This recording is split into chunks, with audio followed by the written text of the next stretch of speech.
This is a 2016. It's a Dodge Ram 1500 with the Eco Diesel in it.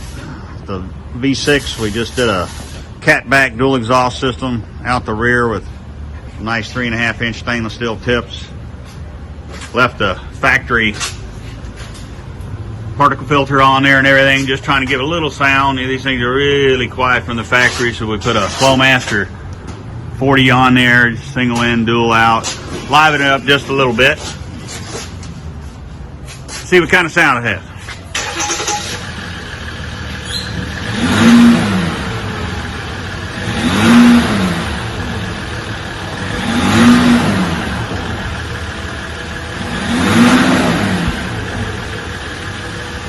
Yeah, liven it up a little bit. Couldn't hear it at all before, but it'll be one of those things, the more you step into it, the more you hear it.